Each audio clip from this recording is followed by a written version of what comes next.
तारों से भरे उस शांत गहरे आसमान के बारे में जरा सोचिए। जब भी हम उस अनंत ब्रह्मांड को देखते हैं तो अंदर से एक अजीब सा विस्मय, एक आश्चर्य पैदा होता है ना? आज के इस एक्सप्लेनर में हम बिल्कुल यही करने वाले हैं। हम उस एक अदृश्य धागे को खोजने की कोशिश करेंगे जो हम इंसानों को और इस विशाल ब्रह्मांड को आपस में जोड़ता है। तो चलिए सीधे मुद्दे पर आते हैं और उस एक सवाल से शुरू करते हैं जिसने हजारों सालों से हमारी रातों की नींद उड़ाई है।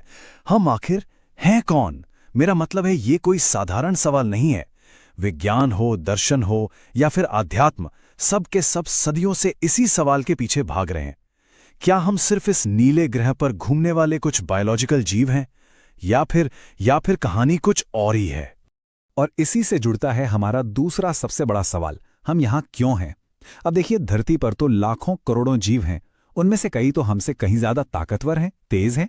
फिर भी हमने यानी इंसानों ने इस पूरी दुनिया को बदल कर रख दिया। प्रकृति ने हमें एक बहुत ही कमाल की चीज दी है, कल्पना करने की ताकत, सवाल पूछने की एक अजीब सी बेचैनी।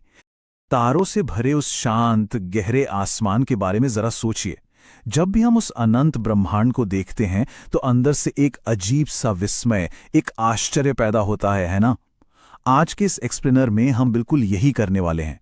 हम उस एक अदृश्य धागे को खोजने की कोशिश करेंगे जो हम इंसानों को और इस विशाल ब्रह्मांड को आपस में जोड़ता है। तो चलिए सीधे मुद्दे पर आते हैं और उस एक सवाल से शुरू करते हैं जिसने हजारों सालों से हमारी रातों की नींद उड़ाई है। हम आखिर हैं कौन? मेरा मतलब है ये कोई साधारण सवाल नहीं है। विज्ञान हो, दर्शन हो या फिर आध्यात्म, सब के सब सदियों से इसी सवाल के पीछे भाग रहे हैं।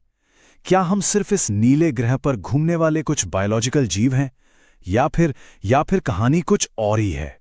और इसी से जुड़ता है हमारा दूसरा सबसे बड़ा सवाल, हम यहाँ क्यों हैं? अब देखिए, धरती पर तो लाखों करोड़ों जीव हैं। उनमें से कई तो हमसे कहीं ज्यादा ताकतवर हैं, तेज हैं। फिर भी हमने यानी इंसानों ने इस पूरी दुनिया को बदल कर रख दिया। प्रकृति ने हमें एक बहुत ही कमाल की चीज दी है, कल्पना करने की ताकत, सवाल पूछने की एक अजीब सी बेचैनी।